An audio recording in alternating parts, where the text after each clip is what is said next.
Hit it, Phil. Da-da-da-da-da-da-da. Can it be the breeze that fills the trees with rare and magic perfume? Oh, no, it isn't the breeze, it's Jackson time. La-da-da-da. Well, hello again. This is Buck Benny speaking. Welcome to another episode of the 1950-51 season of the Jack Benny Show. This episode is a great one because it's going to have a lot of Phil Harris on here. We've said Phil Harris hasn't started his new season yet, so he's more available.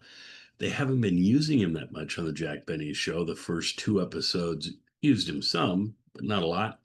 This he'll be on throughout, and so it's just great that he can be part of the skit and part of the whole thing, and I just love that. And I wish I would have done more of that when Phil was available.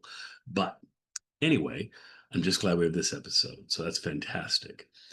Now, the other thing that's unique about this show that I'm going to be presenting is we're also going to then, because this one's from, of course, 75 years ago. We're going to jump back then another 10 years to 85 years ago and catch the first episode of the 1940-41 Fred Allen Show. And this is one of my favorite seasons of Fred Allen. One, because we have it in great quality sound and we have most every episode from the whole season, but also because it features Kenny Baker as his singer. And Kenny Baker, of course, is famous for being the first really popular singer that everyone knows from the Jack Benny Show.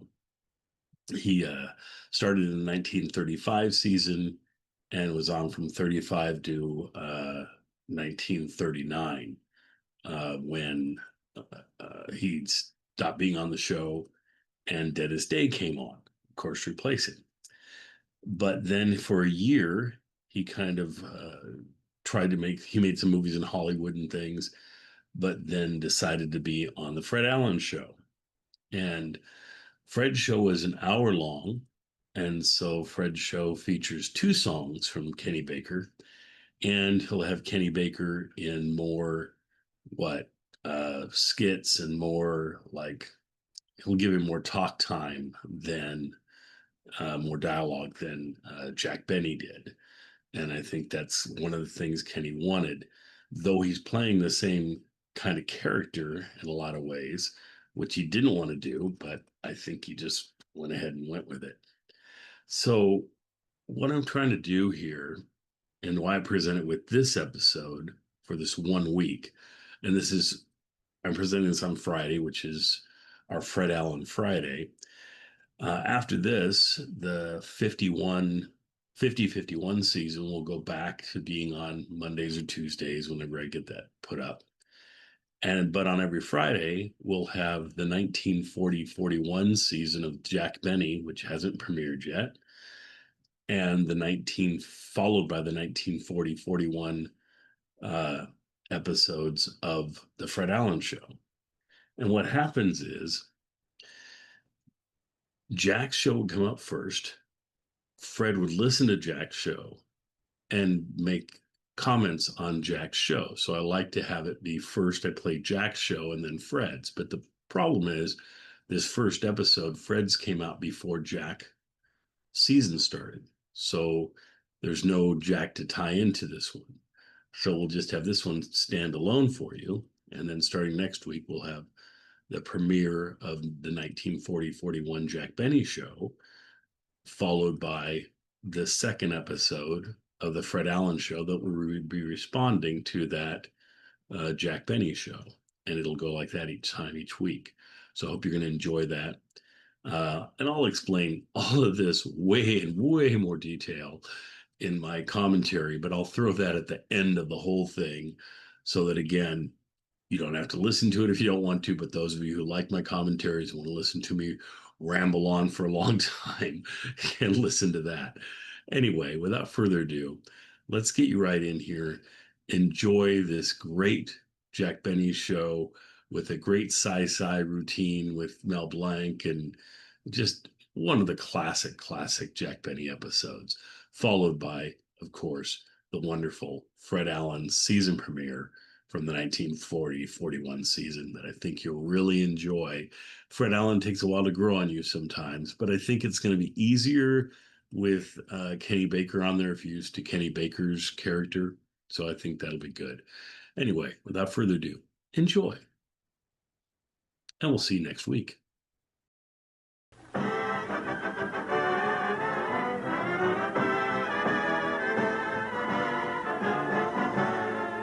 The Lucky Strike program starring Jack Benny with Mary Livingston, Phil Harris, Rochester, Dennis. Hold it, Don, hold it.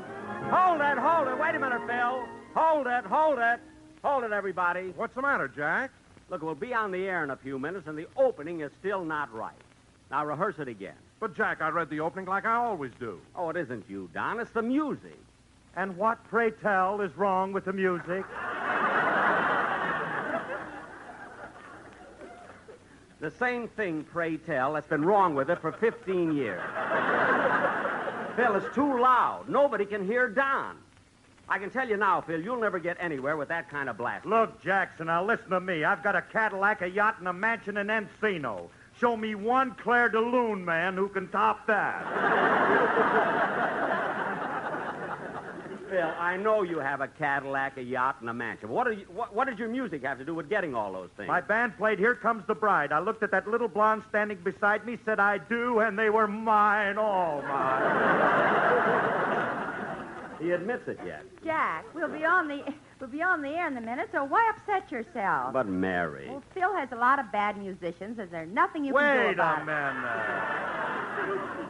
Hold it a minute, May Company Maisie. Let's get something straightened out. What do you mean about bad musicians? For your information, Liv, my string section used to be with Whiteman, and some of my boys were with Dorsey. Well, I'm talking about the fellows who worked with King. Wayne King? No, Waste King. They used to install them. That I believe, and I like that, Mary. Now, Phil, let's take the opening theme again, and please... Oh, Jack, we haven't time for that now. The audience is coming into the studio. Oh, gee, I hope we have a good crowd. I'm going to peek through the curtain and see. Looks pretty good. 1, 2, 3, 4, 5... Jack, stop counting. The tickets are free. Oh, yes, I keep forgetting, you know. Next aisle over, please. Next aisle over. Don't crowd, please. Don't crowd. Oh, Lamb! Coming, Ellie. I almost lost your place in line. What took so long? I got into a big argument in the lobby. Why? What happened? They wouldn't let me hitch my horse to that statue of Mr. Paley. I just can't understand Keep what... moving, please. Now, see here. Don't push me around, Sonny. Mr. Benny mailed me my tickets personally. Come on, Ellie. Let's sit down here in the front row. Okay, Lamb. I'm glad we got here on time. Yeah? Good thing we turned the rooster back an hour last night. Well, now, let's sit down and open the lunch basket. Here's a banana. A banana? That'll hold you till I get out the sandwiches and pour the coffee. Okay. You know, I heard Mr. Benny's program last week, and it was really a dilly. Almost as good as Spate Cooley. You know, when he came out and said... Oh, look, Lamb, the curtain is opening.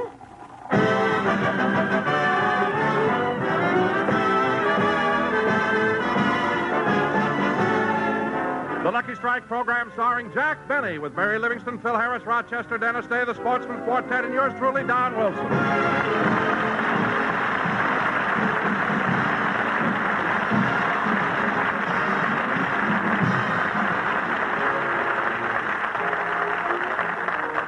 And now, ladies and gentlemen, we bring you a man who is loved, admired, and respected by millions. And here he is, Jack Benny.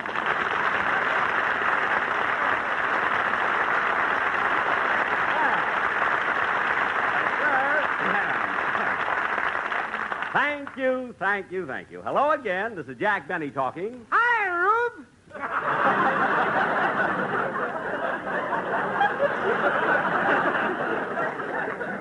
What? Thanks for the tickets. You're welcome. This is Jack Benny talking, and Don, your introduction was Heard your show last week. Laughed so hard I fell off my milking stool. Now, look. Now, if I hadn't had a good grip on that cow, I'd have broken my nose. If you hadn't muffed that line, you'd have gotten a bigger laugh, too.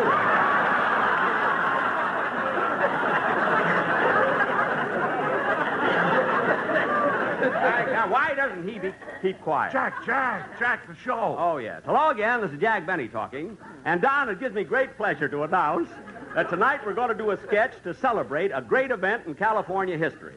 This event happened on September 9th, 100 years ago. Now, kids, who knows why Californians will always cherish that wonderful day? I do. Why? No smog.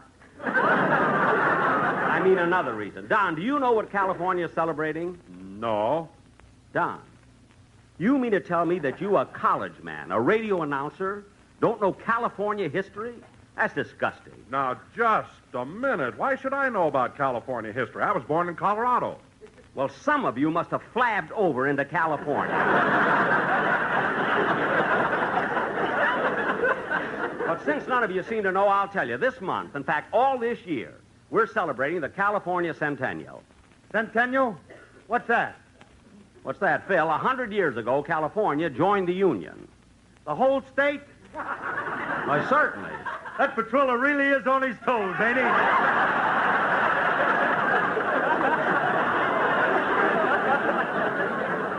Yes, Phil, yes. Ain't he? What English? You know, it's a shame. Once in a while, I get into a mood where I try to discuss a subject of national importance. There isn't one member of my cast that I can talk to intelligently. Hello, Mr. Benny. Dennis, you can go and sit down. Yes, sir. Now, Don, as long as there's no one here who knows anything about this subject, we might as well try and do something else. Oh, Mr. Benny, What? did you know that this month we're celebrating the California Centennial? Yes, I know it. I just said it. Now, Don... It was just 100 years ago, September 9th, that the state of California was admitted to the Union. I know. Of course, California was discovered in 1542 by Juan Rodriguez Cabrillo. That gave Spain the right of discovery. However, Spain at this time was busy with affairs in Europe and neglected the territory. Well, in the year 1769, Carlos III of Spain sent forward the Porto La Sierra expedition.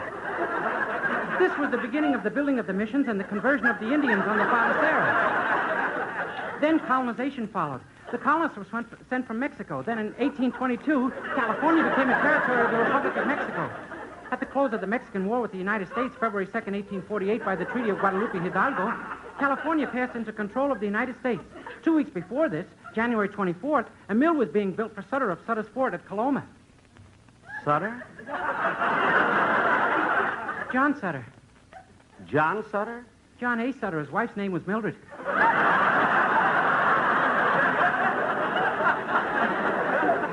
Oh. The California territory was especially desirable to the United States because of its strategic position and its natural resources, such as gold, silver, oil, and timber. At Sutter's Mill, as I mentioned before, gold was discovered, culminating in one of the greatest gold rushes in history. And so, on September 9th, 1850, California was made a state and admitted to the Union.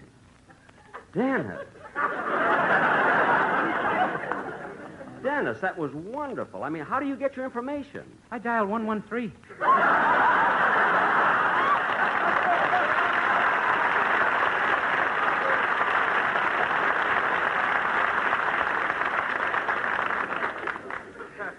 You dial... I've got more information in my little finger than you have in your whole head. Well, Dennis, it's hard for me to get my head in the dial. Anyway, Dennis, it's not important how you acquired your information. The mere fact that you were able to retain it is an accomplishment in itself. I sing, too. I know. Now, let's have your song because we have a very important sketch to do. I hope it's as funny as last week. Oh, be quiet. What are you going to sing, Dennis? Well, I'm going to sing a little ditty called All Dennis, My don't Life. talk! Just sing your song.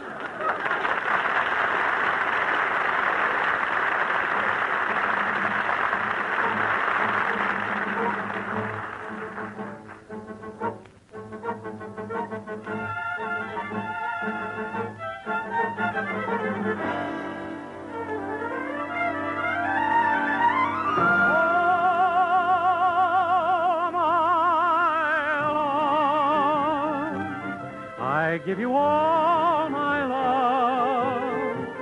The skies may fall, my love, but I will still be true. All my sighs will disappear at last. Now that you're here at last, my heart belongs to you.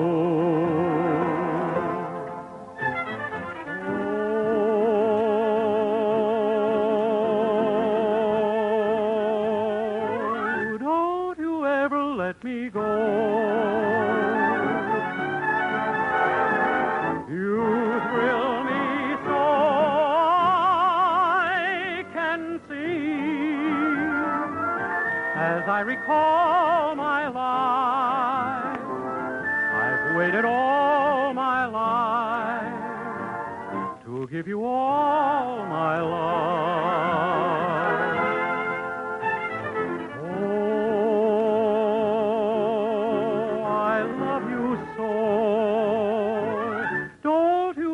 Let me go.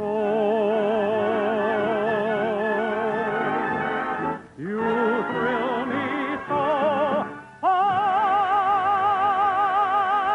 can see. As I recall my life, I've waited all my life to give you all my love.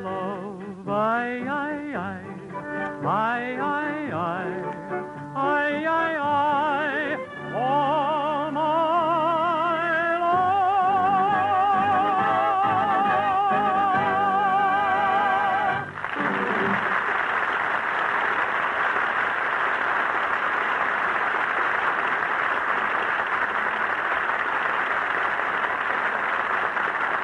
Very good. Yes, sir. That was All My Love, sung by Dennis Day. And, Dennis, you sang it beautifully. California was the 31st state admitted to the Union. What? I forgot to mention that before. Oh, well, thanks, kid. And now, ladies and gentlemen, for our feature attraction tonight, we are going to present... The first governor of California was named Peter H. Burnett. Dennis. His wife's name was Mabel. Dennis, we don't need any more information, so drop it. Jack, if you're going to do a play about California, you better get started. Mary, I'm trying to.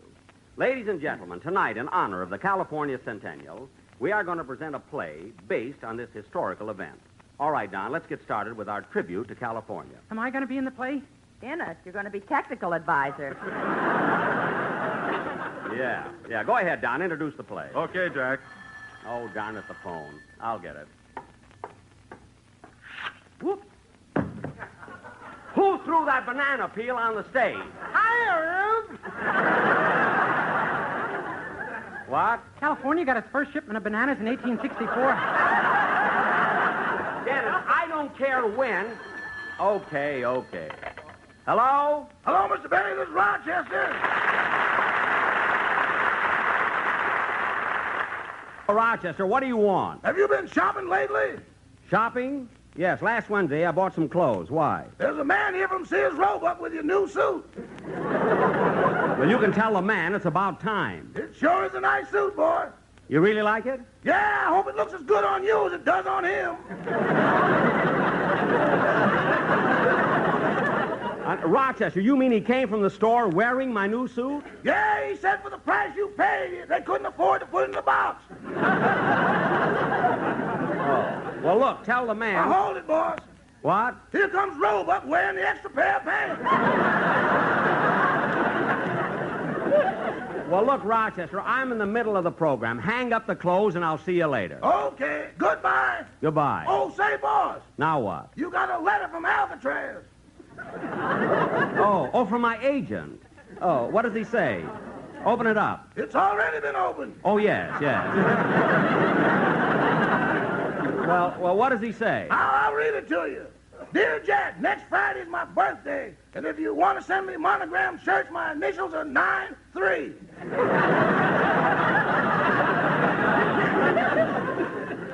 Good old 9. What else does he say? P.S. I can't wait to see you on television, but I'm afraid I'm going to have to. Yeah, I guess so. Well, I'll answer him when I get home. So long, Rochester. Goodbye. All right, Don. All right, Don, start the play. Okay. Ladies and gentlemen, tonight, to commemorate the centennial of California, we bring you our version of one of the historic events that took place in this great state. Curtain music. My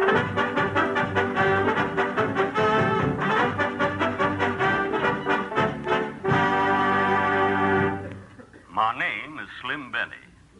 My sidekick, Tex Harris, and I were a couple of prospectors drifting from place to place.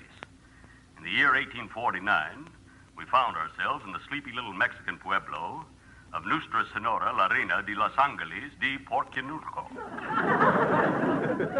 In English, this meant stop here for plant inspection.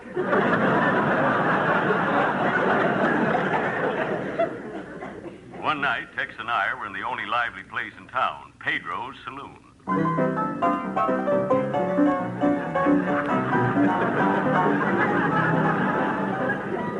Been a pretty exciting evening here at Pedro's, eh, Tex?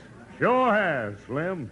Guess we better get going. Wait a minute, Slim. Want another drink?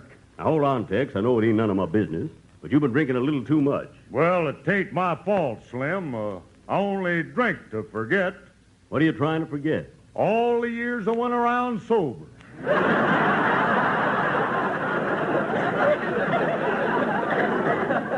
Well, I'll drink with you, but stand up for this one. Oh, bartender. Bartender. What will you have, senor? I'll have a double tequila. And what for you, senor? Well, I'm kind of hungry. I'll have a sandwich. Okay, but you will have to go outside and eat it on your horse. This is a drive-in. Then don't bother. You know, Tex, I like this little town. I think... Move over, you hombres. I want a drink. Stop shoving, mister. I said move over. I'm a warning you. You better... Slim, be careful. That's Wendy Wilson, the toughest man in these parts. Oh, he is, eh? Well, I'll take care of that.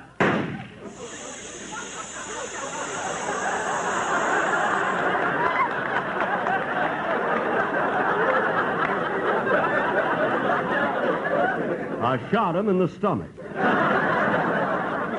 Now, look, Slim. Which one of us you talking to? He's a-talking to me. Now, what do you want here, anyway? Well, wait a minute, partner. I didn't come here to fight.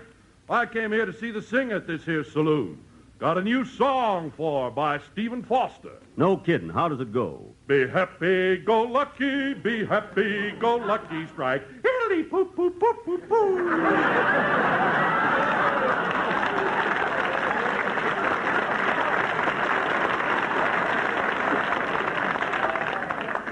Italy Poop Poop is by Stephen Foster? Yep, it's called Jeannie with the Light Brown Tobacco. Oh. Well, look, here comes the singer now. Yeah. I watched her. She came through the door. She was a beautiful Mexican girl with dark skin and black eyes.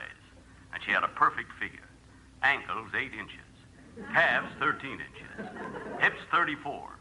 And a 25-inch waist. I was never without my tape measure. I looked at her and said, Hello, girlie. Are you the singer in this saloon? Si. You sing here every night? Si. Are you single? Si. What's your name? Sue.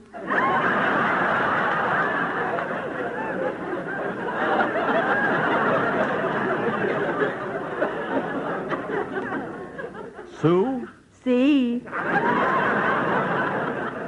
Well, say, Sue.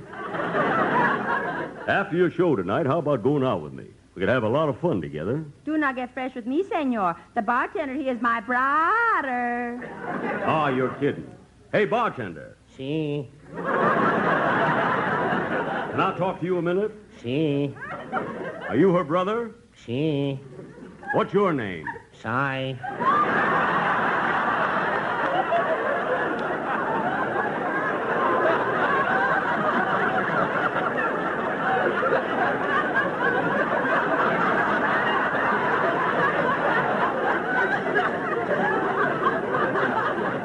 Side? Si.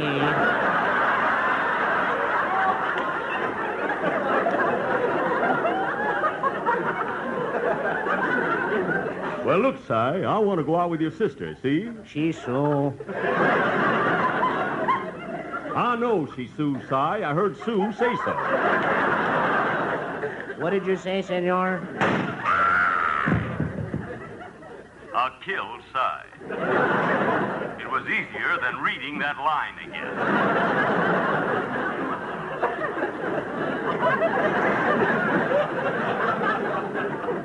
And I turned to Sue and said, Sue, I think you and I ought to get married. But why, senor, should I marry you? Because now you're alone. I just killed your brother. I love you, Sue. If you marry me, you'll make me the happiest... Gold has been discovered up north! Gold, do you hear me? Gold! Gold? Goodbye, Sue. Come on, Tex. We're a-going north. In 10 seconds, Pedro's saloon was empty. Everyone had rushed out, including Cy.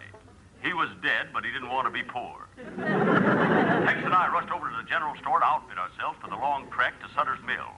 We bought burros, shovels, picks, blankets, and tents, and a hacksaw in case we visited my agent. Fully outfitted, we started on our trek up the San Joaquin Valley. We had all our equipment piled into a covered wagon, which was pulled by 16 mules. Clippity-clop. Get up there, mule. Sutter-hoo! I come from Alabama with a banjo on my knee. I'm on my way to Sutter's Mill, way to Goldrush waits for me. But if I do not find it there, I know I'll surely die. And when I'm dead and buried, oh, Susanna, don't you cry. Oh, Susanna, oh, don't you cry for me. I'm on my way to Sutter's Mill with an LSMFT. Clippity-clop. Yeah, come on, you mule. Someday I'm going to write a song about that. I got the title already. Good Night, Irene. I came from Alabama with an ashtray on my knee, 'cause I'm always smoking Lucky Strike, a cigarette for me. They're round and firm and fully packed and easy on the draw, for foolish taste and mildness too, the best you ever saw.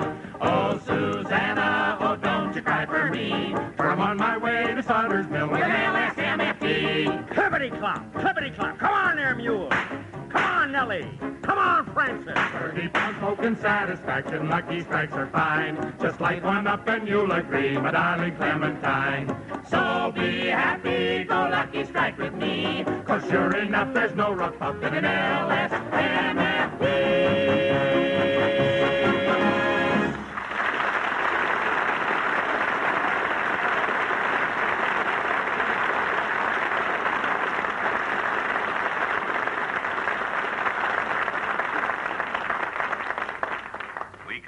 Up the San Joaquin Valley. It was a long, hot, dusty trip. At night, we had to light fires to keep the animals away.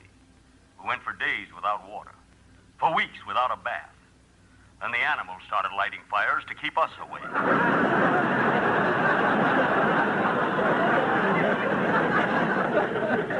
Finally, we arrived at Sutter's Mill and staked out our claims. For weeks, we dug and dug and dug. I can't go on no more, Slim. I'm quitting. Let's keep digging, Tex. I'm sure we'll find gold soon. Oh, no. I can't go on, I tell you. I can't go on. This digging is breaking my back. This shoveling is killing me. And look at my hands. They're raw and bleeding. And the sun is ruining my hair. That's good acting, Tex, but you can't give up digging now. If we hit gold, we'll be... Tex, look, I just hit it. A vein of gold. We done it. That's dead it.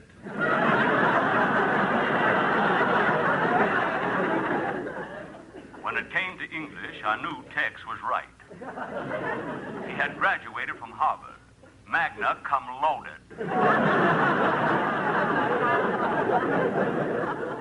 Now that we found gold, we really went to work. Now, come on, Tex. Let's get to work. There's a lot of gold here, and we're going to find it. Down, Tex, down. We're being attacked by Indians. Get down, Tex, down. Oh. Did that arrow get you, Tex? Tex, speak to me. Tell me you ain't hurt. That isn't.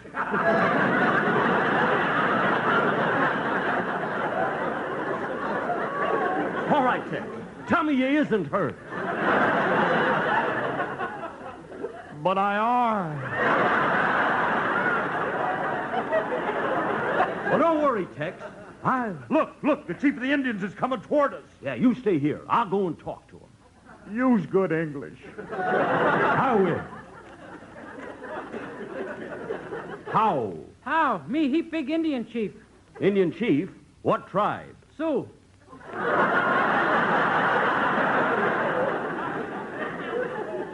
Sioux? See. Let's not go through that again. Who you, paley face? That's Paleface.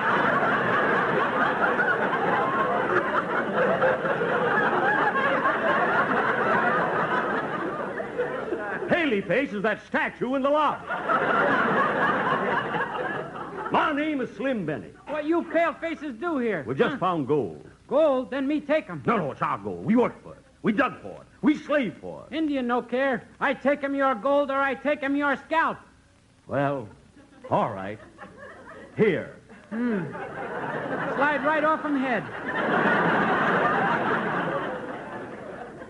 The Indian chief left happily, taking my toupee to his teepee.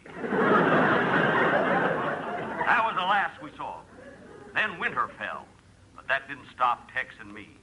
Or is it Tex and I? What's the difference? When you're rich, you can say anything. We hid the gold in a big snowbank. We had a cool minion. The next day, we began to break camp and leave. Well, I'm ready to go, Slim. Me too, Tex. We got all the gold we need. Let's leave before we're ambushed. Wait, Slim, one last thing. I'm going to go down to the spring and fill our canteens with water. There's nothing I like better than nice, cold, sparkling, clear, pure water. What did you say, Tex? Yes, I killed Slim. It was easier than reading that line again. Music, boys. Jack will be back in just a moment, but first... Be happy, go lucky, strike. Be happy, go lucky, strike today. I parlez-vous, I speak 9 tongues, the linguist great am I. No matter how you say it, brother, lucky strikes the buy. I am the leader of the band, I know what tunes you like. And favorite on your hit parade is Milder Lucky Strike. Be happy, go lucky, strike. Be happy, go lucky, strike today. Yes, friends, be happy, go lucky, and enjoy your cigarette. Puff by puff, you'll find Lucky's always give you perfect mildness. In fact, scientific tests prove Lucky Strike is milder than any other principal brand. But mildness is only part of the enjoyment Lucky's give you. You get rich taste, too. All the deep-down enjoyment that comes from truly fine tobacco. Because LS, MFT, Lucky Strike means fine tobacco. So, friends, be happy. Go Lucky. Try a carton of Lucky Strike. Be happy, go lucky, strike. Be happy, go lucky, strike today. Ladies and gentlemen, the Crusade for Freedom offers every American an opportunity to play a personal part in a great moral crusade for freedom, faith, and peace throughout the earth. In Berlin on United Nations Day, October 24th, the Freedom Bell will peal out this message of hope inscribed on its rim, that this world, under God, shall have a new birth of freedom. So please don't forget to enroll in the Crusade for Freedom. Thank you. Good night, sir. Stay tuned in for the new Harold Perry Show, which follows immediately. This is CBS, the Columbia Broadcasting System. Well, hello again. This is Buck Benny speaking. Delighted to bring you Fred Allen again.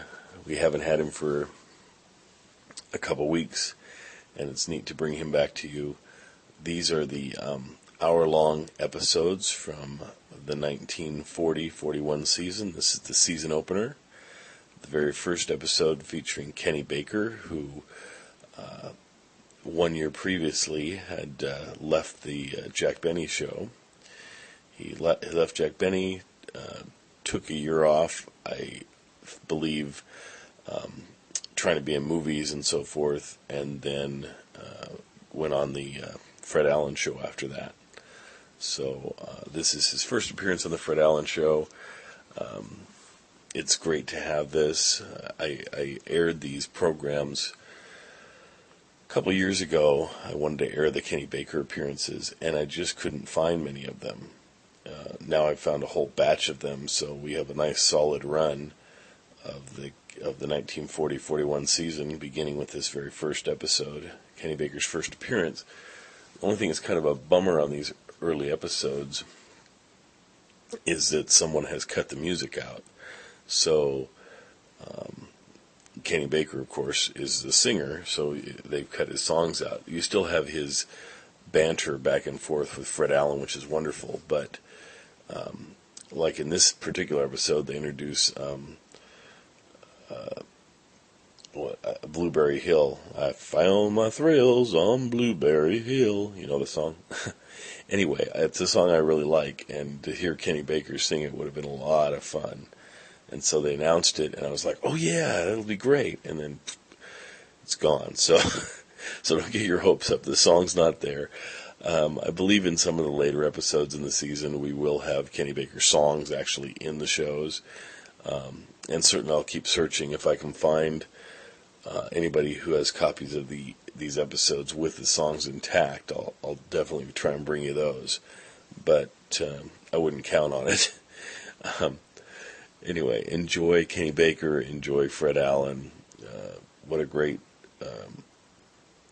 great performer Fred Allen is. I really, over time, have gotten to enjoy him more and more and more, and I think it's exciting how people email me about the shows, and I get almost as many comments on Fred Allen as I do on Jack Benny these days, and I think it's just because if you listen to them long enough, you start going, that's a really interesting show. It certainly, Fred Allen shows reflect the time more than the Benny shows.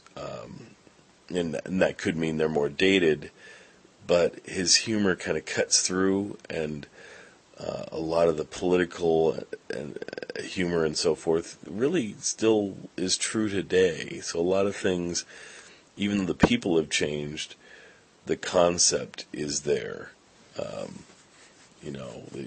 The generalizations of, Democrats wanting to spend money and Republicans wanting to not support things and so forth, that you still hear humor of today if you watch The Daily Show. But from Fred Allen's time, it's just interesting to see the parallels and things. So I really enjoy Fred Allen's show, and I hope you do too. And keep tuning in. And speaking of Fred Allen, we, of course, are playing this season, the 1940-41 season. That'll be the bulk of what we play. But we're also going to continue on with where we left off last year, which would take us into the 46-47 season, I believe. And there are just not many episodes available for that season, so maybe there's like a dozen episodes. So I think we get to have like 3 in a row, like in early October, and then a gap all the way until like January, and then a few episodes. So they'll be sporadic over the course of the year, but we will sometimes have 2 Fred Allen shows in a week, which will be kind of nice. And then in November, will be the 60th anniversary of when the Big Show started up. And I'll get into what the Big Show is and what it was about and why they had it out there, but I'll share that later. But Fred Allen is a major part of the Big Show, so we'll be airing those episodes. And so you'll get a chance to hear Fred Allen from lots of different time periods and lots of different shows. So I hope you end up listening to a lot of Fred Allen this year and enjoying him. So keep tuning in, and we'll see you next time. Enjoy Fred Allen. Certainly our 70-year-ago lineup is on Thursdays, Burns and Allen and Jack Benny, and on Fridays for Miggy and Molly and Fred Allen, and just really cool to hear all these shows from 70 years ago and think about what was going on at the time and so forth. We'll see you next time. That lovable old buffoon, everybody's favorite, Fred Allen in person.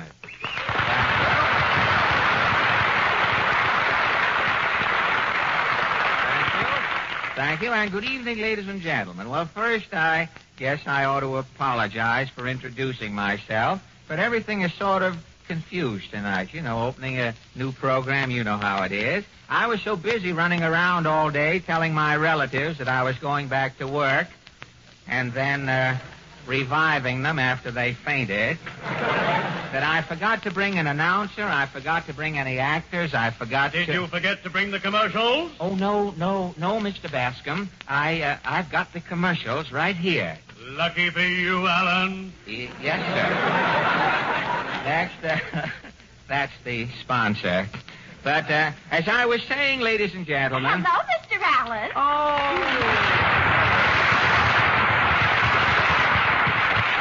Hello, Portland, and welcome to my little one-man siesta. The program's just starting. But where is everybody? Where's Harry, Peter, the Merrimack? Well, this is a new program this year. Haven't you heard? No. Oh, why, this is the Texaco Star Theater.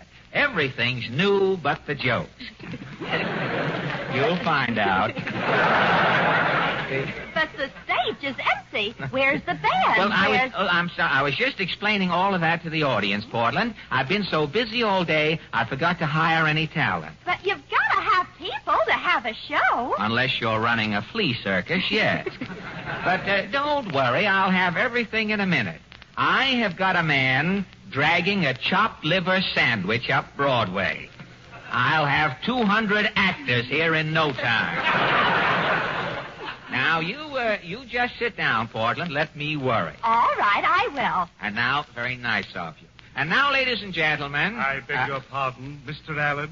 Yes? I'm Shattuck Purvis. Shattuck Purvis? Yes. The name, oddly enough, means nothing to me. I'm the official network greeter here at Columbia. Oh, you greet... The new actors, yes. I see. Welcome to the Columbia Network, Mr. Allen. Are you wearing a rubber glove? Well, not at the moment, no. Then I shan't bother shaking hands. I never shake hands unless the other party is wearing a rubber glove. A sanitary precaution? No, I have a wet hand.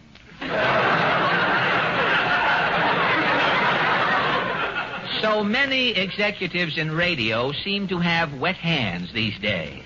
Yes, my hand is so wet that I have kelp hangnails. Kelp hangnails, really? I keep my gardenia alive just stroking it. You don't say. Oh, yes.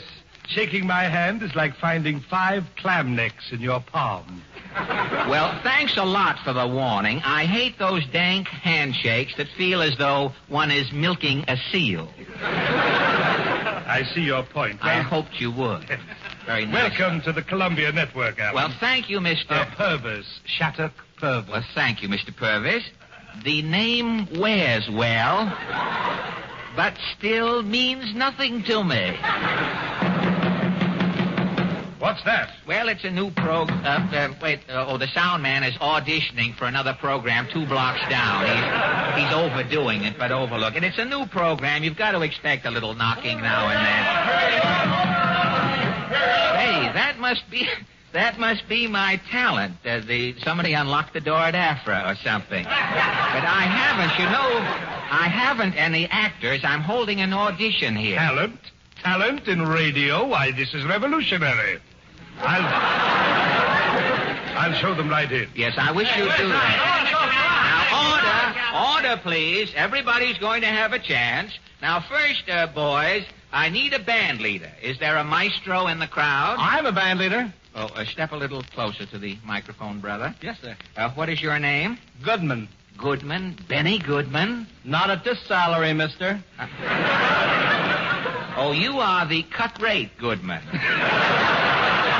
Well, what name will you use for what this job is going to pay? Al Goodman. Al Goodman, fine. You have a band, Mr. Goodman? I have 25 men.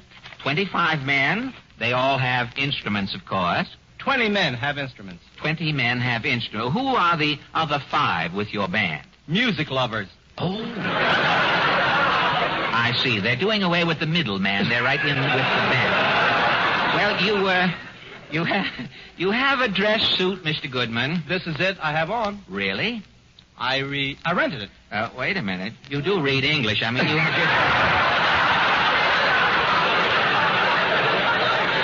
haven't just learned all this by rote, and you're not coming the hoax on me, I hope. You rented that suit? Well, I must say you took the words right out of my mouth, Mr. Goodman. That's the first dress suit I've ever seen with a belt in the back. The guy talked me into it. Well, why did you buy that red vest to go with your full dress suit? Can I help it? I have no sales resistance. Well, that explains those... They're comedy lines. I mean, if nothing happens, it's up to you.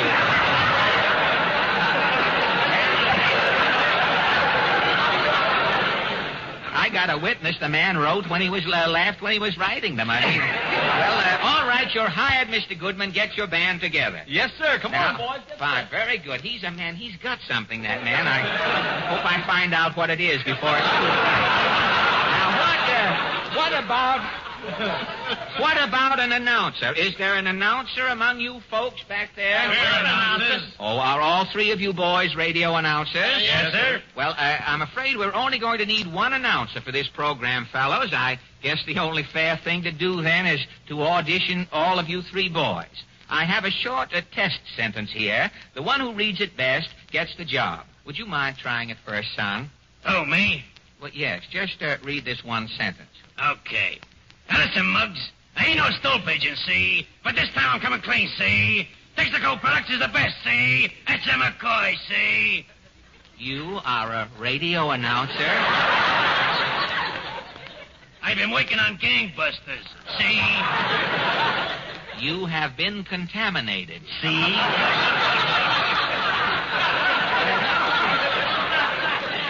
You, the little man with your glasses dragging, you, the little fellow. Could you read that same sentence, please? Say, listen, girls and kiddies. Texaco Products is dead bad. You're not telling me, I'm telling you. So how am I doing, boy? Is this your debut, or have you been in radio before? Yeah. Have I been in radio, is asking? Have I been in radio? 17 years I'm on sustaining. And for 2 years I'm giving out with spot announcements for Muckenfuss's mothballs. Sorry, we can't... So listen, you are by accident at any time tuning in on the Muckenfuss Masquerade? The Muckenfuss Masquerade? Yeah. 6 hits and a knish. No. Yeah, they're catching on, boy. Well, no doubt, and thank you very much. Yeah, you're welcome, boy. You go away. Please. Now, you, the tall chap. Yes, sir. Will you read the same sentence, please? Yes, sir.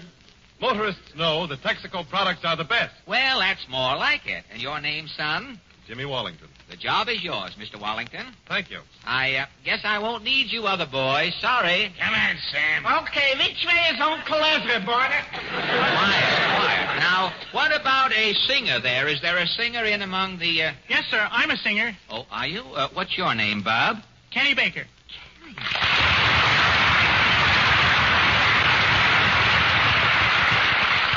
Say, that was quite a reception. Yes, I'm a local boy. Oh, a local boy, eh? And are you looking for work in radio, are you? Yes, I'm around auditioning. Oh. Have you had any radio experience? I was on the Texaco program. You were on the Texaco program. You are on the Texaco program right now. Oh, boy, am I in a rut. Yes. I would say you were. Now, have you ever been in a rut before? Well, not all over. My voice was in a rut once. This is mighty interesting. How did your voice get in a rut, Bub? I sang 3 choruses of Wagon Wheels. That'll do it.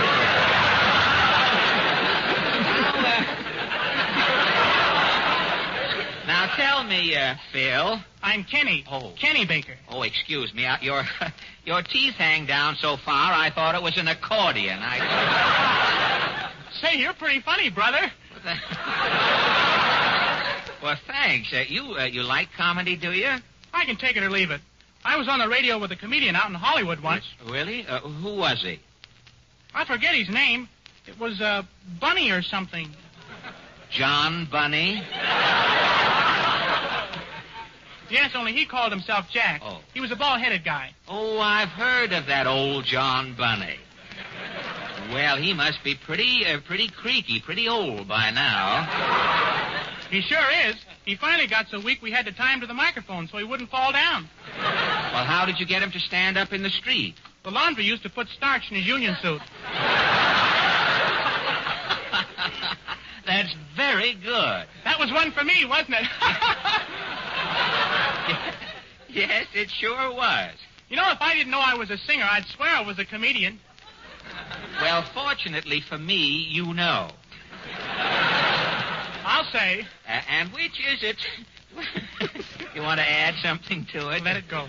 And which is it you want to do on this program? I'd rather sing. Well, I guess it can be arranged, Kenny. Now, of course, I'll have to hear your voice. Can you give me a quick audition? You bet. I've got a song right here. It's Blueberry Hill. All right. Ladies and gentlemen, if our orchestra is ready, Kenny Baker submits for our approval Blueberry Hill.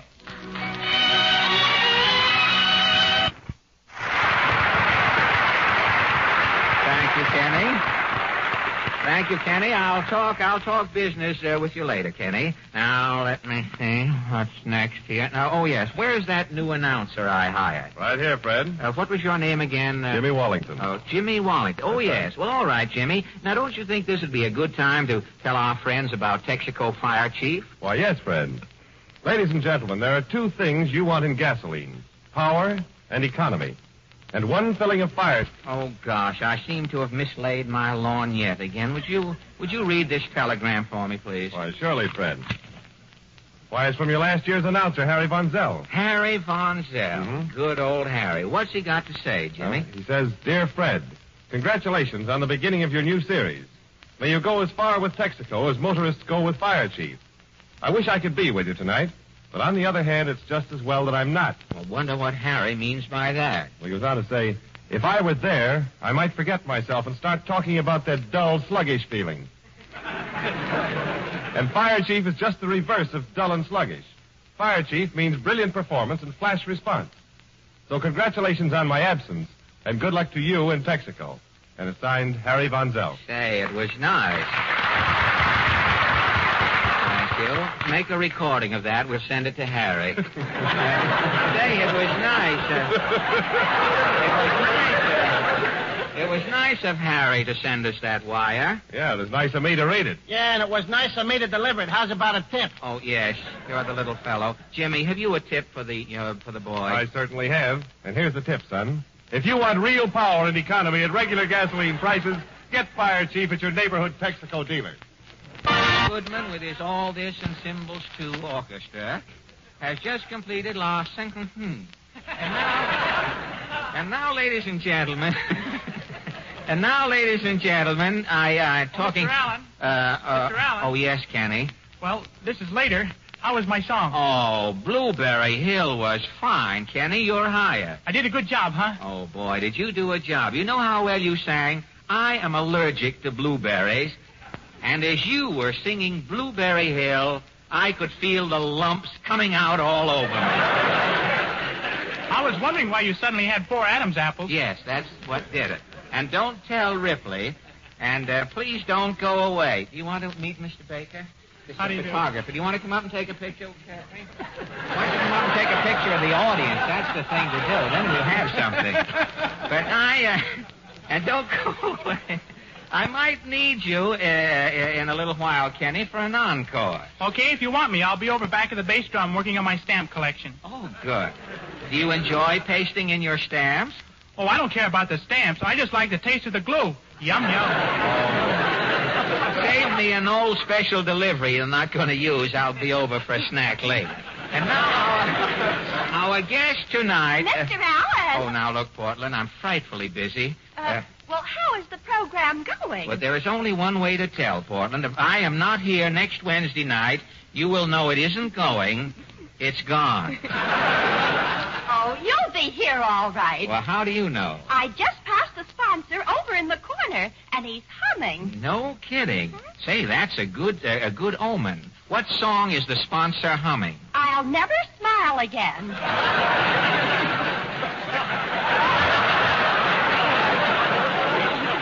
That's all I wanted to know. Now, look, Portland, I am right in the middle of... Are you going to have a guest tonight? Yes. This year, to be frank about the whole thing, I am going to try something new in guest stars, Portland. What?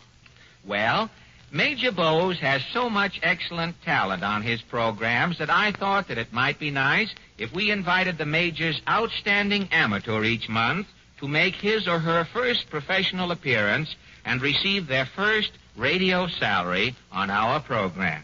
And you could call it Major Bowes Amateur of the Month. Through a strange coincidence, that is just what we are calling it. I have spoken to the Major, and everything is arranged. Gosh, how did you get the Major's permission? Say, when the Major looked out of the window and saw me drive up in that brand-new Chrysler, he capitulated. And your first guest is here now? That's right. Tonight you will meet a young lady whom I heard on Major Bowes' program only last Thursday night. The Major and I both feel that she is a soprano of rare ability and destined to go far. Now, may I, at this time, present Miss Christina Carroll. Good evening, Miss Carroll.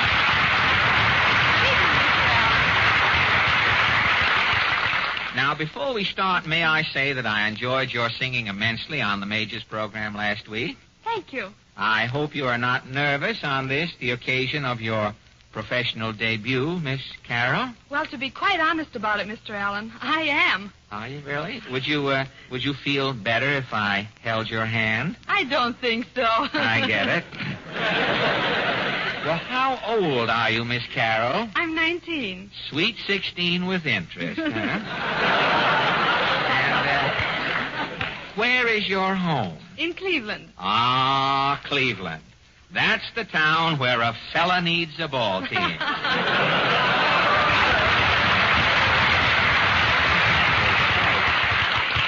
Cleveland is where they couldn't hold that Tiger last week. When Detroit left the field after one game, home plate had a vegetable dinner on it, I heard. But tell me, were you born in Cleveland, Miss Carroll? No, I was born in Romania, but my mother is Hungarian and my father is Polish. Say, you have the makings of a Balkan crisis right in your own home. Well, have you done much singing as an amateur? Quite a lot. I was soloist in the choir at the Cleveland Heights High School and also at the University of Southern California. Well, how did you get from Southern California to Major Bowes' program? Did the Major have a unit at the college, majoring in bows? No, I came to New York last May to continue my vocal studies. You what? I came to New York last May to continue my vocal studies. Yes? Well, one day, a few weeks later, I thought I'd try for an audition on the Major's program. And P.S., you got the job. Yes, Mr. Allen. And now, thanks to you and Major Bowes, here I am. Oh, shucks. Don't thank me, Miss Carroll. Now, I know if you had a program and heard me sing. Oh, well, why go into that? But tell me, have you set yourself any particular goal in the world of vocal calisthenics? Well, naturally, my ambition is to sing at the Metropolitan. Oh, good for you. You know, to look at me, you wouldn't think that I once sang at the Met, Miss Carroll, would you? In New York? No, it was the Metropolitan in Brooklyn, a low theater. But enough about I sang obligato there at a community sing one night and was held over by two ushers till the manager took a punch. But enough about my off-key past. Tell me, Miss Carroll, isn't grooming oneself for an operatic career rather strenuous work? It certainly is. I spend 4 to 5 hours a day practicing, and I also devote a great deal of time to memorizing operatic scores. Or something tells me that with your determination and talent, one day you will achieve your ambition and find yourself at the Metropolitan. I'm going to try my best. And I certainly hope you succeed. Now, on your opening night at the opera, Miss Carroll, if you happen to look down and see a frowsy figure in a tattered tuxedo and burlap spats, standing on his seat yelling, "Beast, beast," it will be I. Thank you in advance, Mr. Allen. And now, what are you going to sing? Villanelle. Well, thank you. Mr. Goodman, if you will. Thank you. Thank you. And now that folks have heard your voice, Miss Carroll, they know why the Major and I have such high hopes for your future. And I'm sincere about that. And now, ladies and gentlemen... Hey, Alan, you got a minute? What? Well, who are you? The name is Malarkey, Alan. Mort Malarkey, creator of radio comedy. And boy, have I got some swell gags about service stations. Well, who needs jokes about service stations? Well, you do. The Texaco people's got pictures of you out all over the country, dressed up like a Texaco dealer, ain't they? Well, yeah. Well, okay, if you're going to be a Texaco dealer, you got to have a good routine of jokes to go with it. What jokes? What jokes? Get this one. You're in the service station, see? A guy drives in and he says, "Will you look at my hair?" And quick as a flash, you go into a Cockney accent. You say, "Look at your hair?" "Why, yes, sir. Take off your hat." You get it? Hair. Now, look, here's another one. The guy says, "Check my oil." You say, "This ain't no check room. You'll have to take it with you." Oh, no. And get this. A guy drives in... Just a minute. Excuse me, Mr. Malarkey. I'm doing the world a favor. I'm butting in here. Jimmy, am I going to need jokes like that to be a Texaco dealer? Well, I'd say no, Fred. To be a typical Texaco dealer, you need courtesy, efficiency, and a thorough acquaintance with the requirements of motors and motorists. Then, too, your Texaco dealer sees that you have a neat and tidy place in which to freshen up, identified by the Texaco registered restroom sign. So look for the big red star with the green T that identifies the Texaco dealer. He's friendly, he's cheerful, but he's not there to give you laughs. He's there to give you service. Service that matches the quality of Texaco products.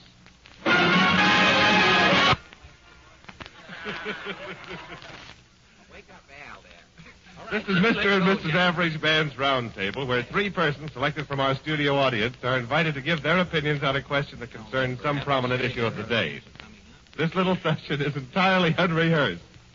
Fred takes his place at the round table now, where he meets his fellow debaters for the first time. You guys have only been doing one show. You get to bed at 10:30. Now you're up till 12 o'clock. You're all dozing off here. Well, the forum is officially open, ladies and gentlemen. That's a 4 hours difference in time, Jimmy, you guys from California.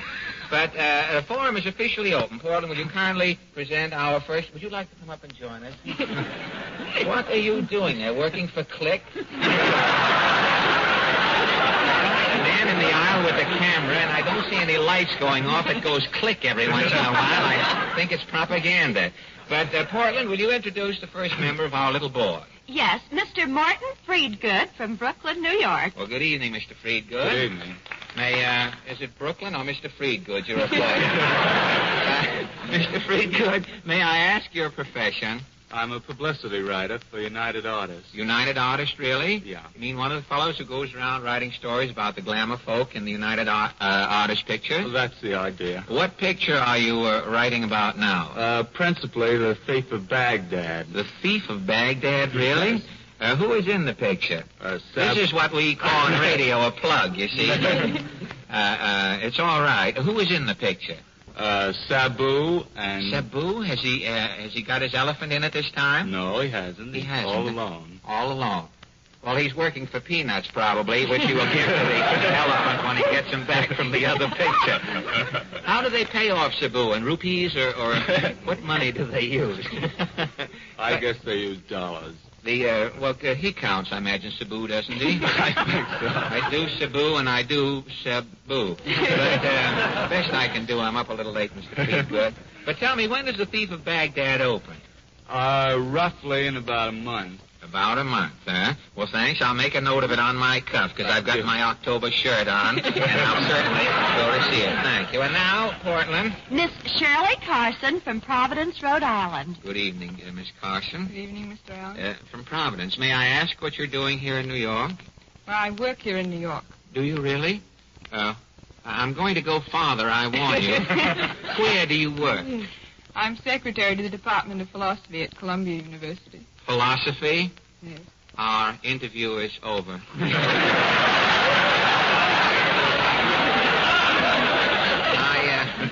I know I'm not going to get drowned in conversation that's out of my depth. But now, Portland, thank you, Miss Carson. I didn't mean to be so abrupt, but you and I have nothing in common if you know about philosophy. Mr. Louis Olson from New York City. Mr. Olson, may I ask your calling or profession? Investment counselor. Investment counselor, really? I'm going to ask you I hear down at the stock market now, the seats on the stock exchange have swivels on them so the brokers can spin around and keep up with the market. Is that true, do you know? But, you are not in the market for a good, scarcely cold egg, are you, Mr. Olson? But what would you say as an investment counselor, Mr. Olson, if I had $1 million right here on the table? What would you tell me to do?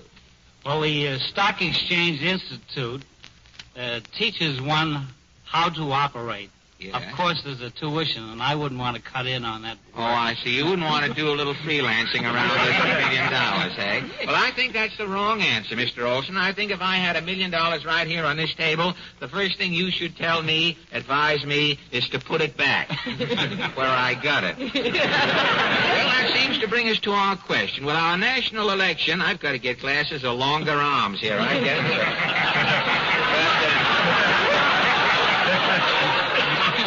with our national election but a few weeks away, tonight we scan verbally a matter that remotely concerns the great American ballot. Since the day women were granted the right to vote, husbands and wives in many homes have wrangled about their choice of candidates. You're all following me? Oftentimes, the husband who feels that he is an authority on the men and issues involved will attempt to influence the wife and tell her for whom she should vote. So our question tonight is, should a husband try to sway his wife and tell her how to vote? Now, Mr. Friedgood, how do you feel about this matter? I feel that a husband should try to sway his wife wherever he can. Even in the matter of voting? Yes. You think that the husband should come in there with the button on that he means business, and if the wife doesn't like the button on the coat, she should not give him a hot lapel to get rid of the button. You think, in other words, then, that the husband should tell his wife how to vote? Absolutely. You're sincere. You're not just pulling my leg, because if you are, I'll take my stocking off. Well, thank you, Mr. Friedgood. You're in favor of the husband dominating. Now, Miss Carson? I don't think it's a question of whether a husband should or not. I think we can take it for granted that a husband will try to influence his wife. The question is whether a wife should try to influence her husband. Well, are you married, Miss Carson? No. Well, you're just speaking from hearsay. I mean, little my things. sister was recently married. Oh, your sister was. She has passed on these opinions to you. Well, it's very nice of her. Having used an opinion, you might as well pass it on to someone else. But you think that the wife should be free to vote as she sees fit? Yes, I think she should try to influence her husband subtly. Oh, you think? Oh, we're going to have trouble here now. That leaves it up to Mr. Olson, and I'm afraid he's going to be no help at all. Now, Mr. Olson, how do you feel about it? Should the husband influence his wife's vote? I feel that the paramount issue is harmony in the home. Harmony in the home. And naturally, he should not influence the wife and her vote. Not influence the wife at all. Do you think they both should talk it over and come to some general agreement and both vote for the same person? Or do you think they should lock themselves in a room, fight it out, and the winner come out and vote for whoever he or she cares to vote for? Not unless she brings it up first. Unless she brings it up. Well, you have answered a question I haven't asked, Mr. Olson. But if you'll come back next week, I'll try to think up a question to go with that answer you have given me. And have it for you here, fried in butter, at 12:42 Eastern Daylight Saving Time, a.m. Well, I doubt our little committee seems to be all muddled up here. In fact, we've arrived at no decision at all. I think that our little discussion will have no great effect on the marital riots that precede each local and national election. Each home, I'm sure, presents a different problem. Many a senator who has been yelling himself hoarse in Washington all winter arrives home when Congress adjourns to find that, after all, his wife is still Speaker in the House. So on this dulcet, far negligent observation, our forum closes, and thank you a lot for your kind assistance.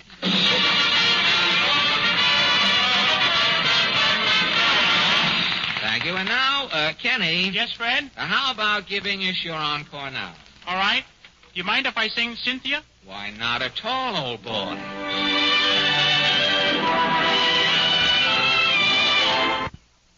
Mr. Wallington has a word for you about Sky Chief. I give you Jimmy Wallington. Thank you, Fred. And I give you Larry Elliott. Oh, now, wait a minute. What is this, an announcer with his own guest announcer? Who is Larry Elliott? You tell him, Larry. Well, you might say I'm a specialist in ground flying, Fred. Ground flying? What's that? That's what I call driving with Sky Chief. Your Texaco dealer's different premium gasoline. You know, Sky Chief was perfected for automobile use by the same scientists who created Texaco's special aviation gasoline. And Texaco aviation products are used to fly more scheduled airline mileage in the United States and to other countries than any other brand. The Texaco Comedy Workshop Players. Tonight they present a burlesque of one of radio's most popular quiz shows. It's called Grab It or Leave It. Overture, Al.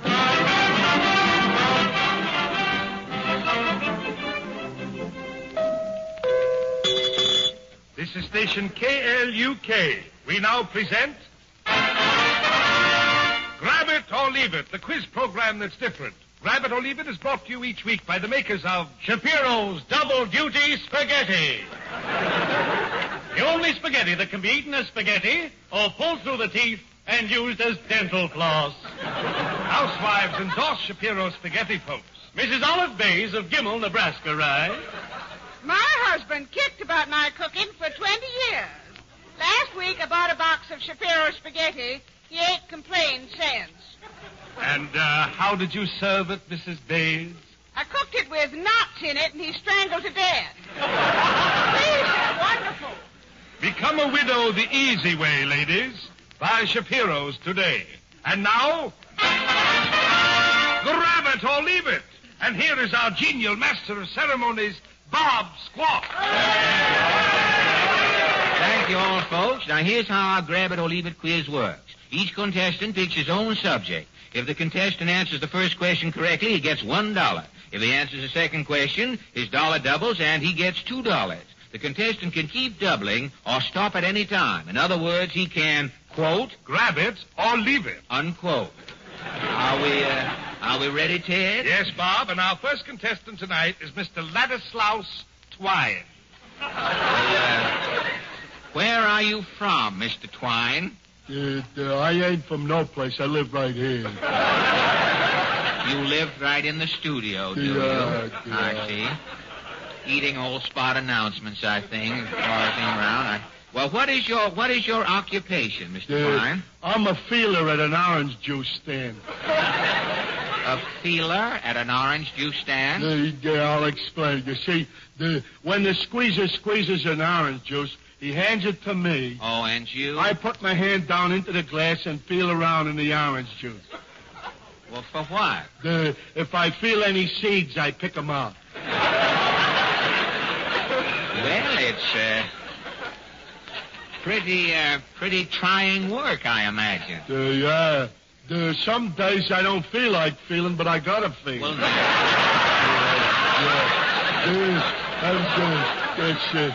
there's other days I feel like feeling, and there's nothing to feel. How would you feel? That's the way it's going. Well, that brings us to our quiz. Now, what would you like to talk about, Mr. Twine? Would you like to talk about animals, books, the theater, horticulture? The books, I guess. Books? Yeah. You certainly fooled me. All right. This first question pays you $1. If I answer it. Well, naturally. Expect a little cooperation if you don't mind, Mr. Twine. Now, here's your question. The book, A Christmas Carol, was written about a certain holiday. What was the holiday? Wait now. What holiday? The Christmas Carol. That's right. The Christmas Carol. Boy, that's a toughie. Well, think hard, Mr. Twine. Yeah, I was no prompting in the audience.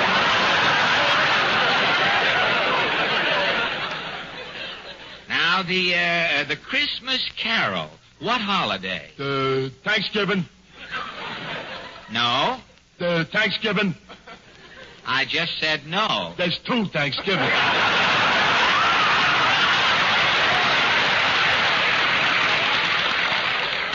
I know, and it's neither one of them. Now come, Mr. Twine, Christmas Carol. Jiminy Christmas, Christmas. Wait, it ain't Christmas, is it? Yes, it is. That is correct. Amazing, amazing. You have friends here, have you? You fooled me again, I must. Amazing, truly amazing, Mr. Twine. Now, how about it? You want to try the next question for $2? $2. Gee, that's a gamble. Now, please, no disturbance in the audience. This ain't hell's a-poppin', you know. What about it, Mr. Twine? Okay, I'll take a chance. Bully for you. We're still on books, you know, and this question here pays you $2. Who wrote Les Miserables? Les Miserables.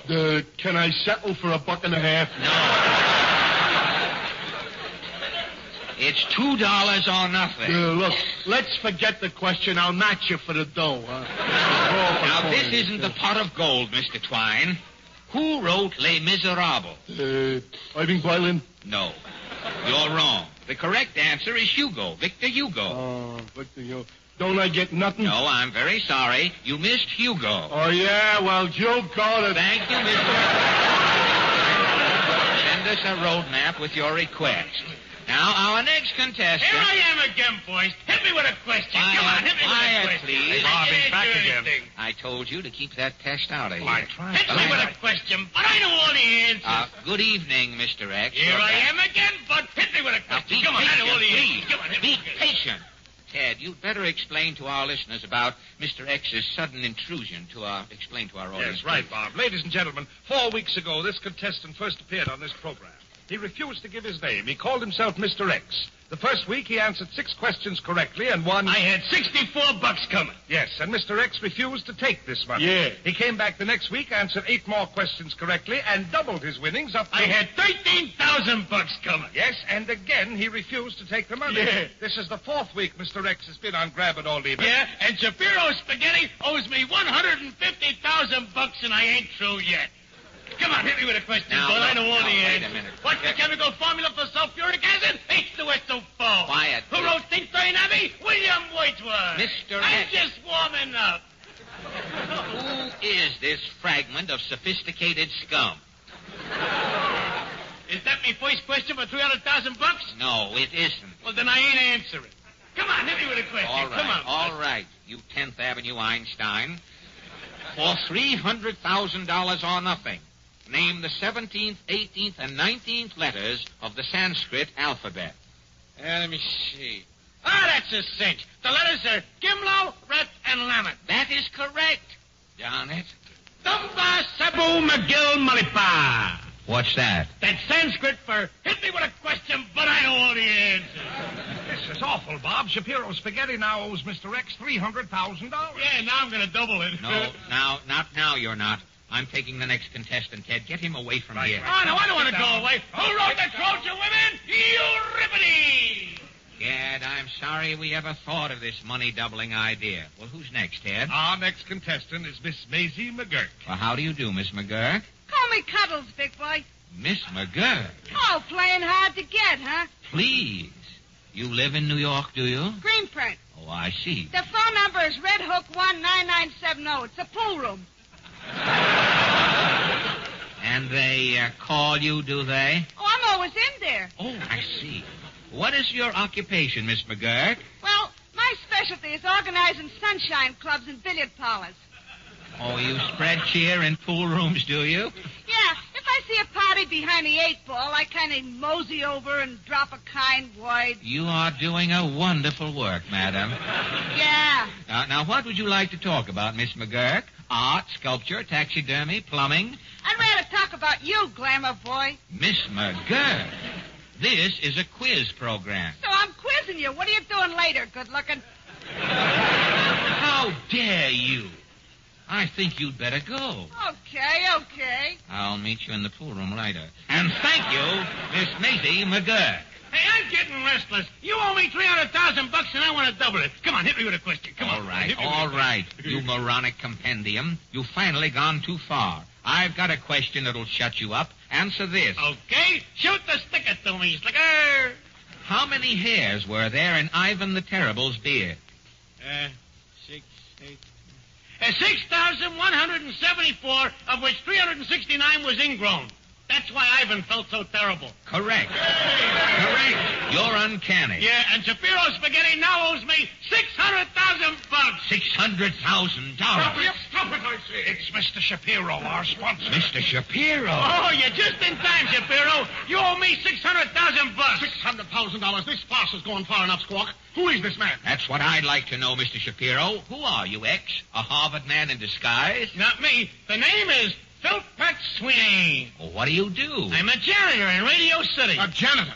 How did you assimilate this vast knowledge? I sweep up the studio where they broadcast Information Please. You mean? Sure. I've been sweeping up all them questions and answers. I know everything. No man living can stick me. Come on, hit me with a question, but I know what it Just a is. minute. You're into me for $600,000 already. If you answer another question, I'll owe you $1 million. Shapiro's Spaghetti will be bankrupt. I don't care. I got me legal rights. Come on, hit me with a Squawk. This Double or Nothing program was your idea. You've got to stump him and get me out of this, or I've got it, Mr. Shapiro. And you better have. Oh, yeah? Philpott Sweeney, for $1,200,000 or nothing, I challenge you to answer the question I have written on this piece of paper. Here. Oh, sure. Okay. I know all you... Oh! Hey, this is a brute. No comment, Mr. X. Let's have your answer. Gosh. Is it, Owasso, Michigan? No. Is it, Nokomis, Mississippi? No. This is your last chance, Sweeney. I give up. I'm licked. Oh, Squawk, you're a miracle man. Shapiro's Spaghetti is saved. Well, thank you, Mr. Shapiro. But how did you do it? What is the question on that piece of paper? It's a question he can't answer, you can't answer. It's a question that nobody in this country today can answer. And that question is? Can you name one town in America Mrs. Roosevelt hasn't visited?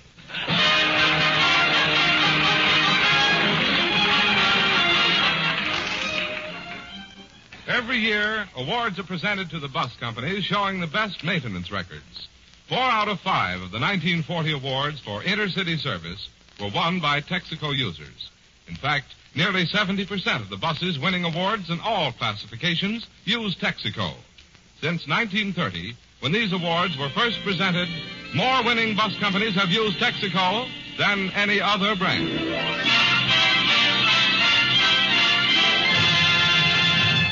The next few moments are devoted to the entire petroleum industry by the Texas company. Americans have a special knack for giving things appropriate names, names which become part of the language.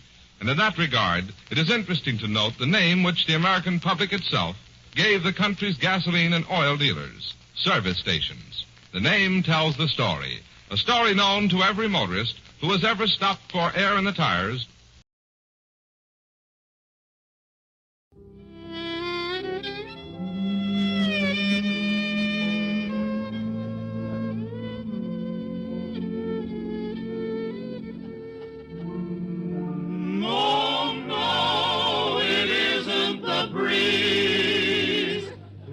Buck Benny. It's a two-fisted, quick-triggered marksman who shoots from the hip and never misses.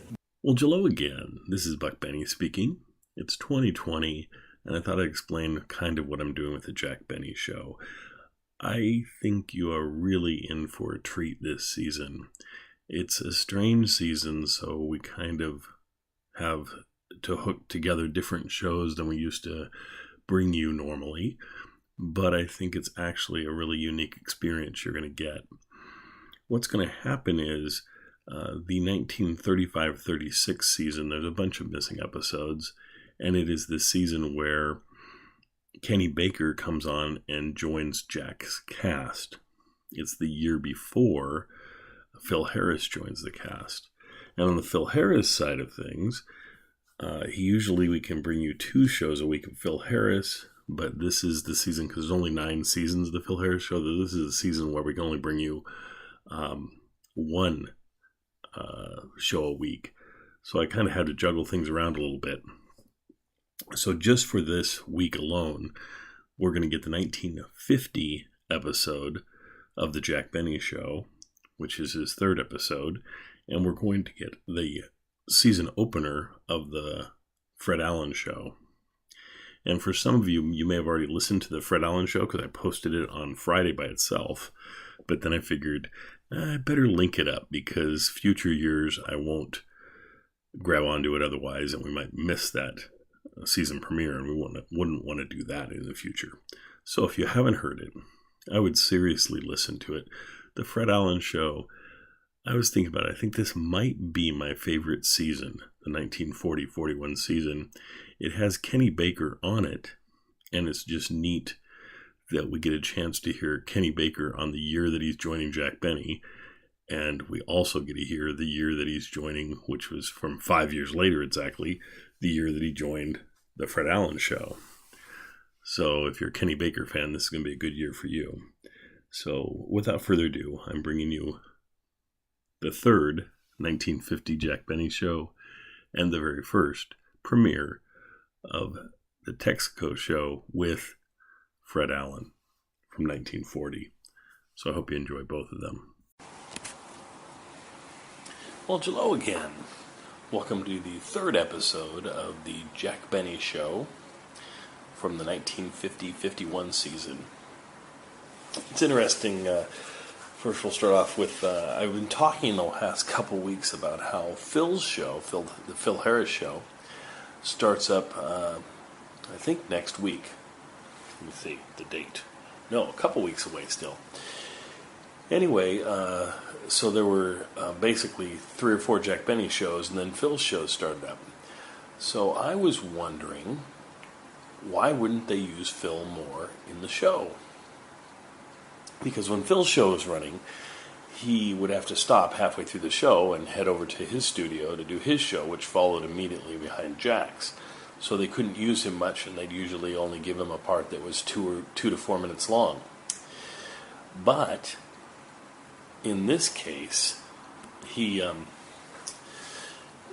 in the most of the episode. You know, he's even on the very, very end of the episode. So they did use him for the whole thing, but the last 2 episodes they didn't. And I'm wondering if Phil went up to the writers and said, "Hey, you guys know you could use me more than you have been because my show's not in production yet," or whether the writers figured it out on their own or what happened there. But it's kind of neat to hear an episode, a later day episode, where Phil's featured so much in the episode, and they've given him a great part in this episode. The other person that's in this episode is Sam Hearn, who plays the Schlepperman character in a lot of the early Jack Benny shows from the 1930s and into the early 40s. But his character basically got replaced pretty much by the Mr. Kitzel character played by Artie Arbach. But Sam, for one reason or another, was invited back on the show, and he plays the Rube character, the character that's sort of the hick type character that says that always says hi to Jack and calls Jack a Rube and that sort of thing, with his hi Rube comment. So he's kind of a fun character that we'll hear throughout the 50s, and this is one of his earlier presentations on the show. It might even be his first one, I can't remember, but anyway, it sounds kind of like his first one. What else do I want to cover? It's kind of fun in this episode. They refer to Stephen Foster, a Stephen Foster song. Anyway, I hope you folks enjoy this third episode of the Jack Benny Show from the 1950-51 season. And we will check in with you again later next week. Thanks. Bye-bye.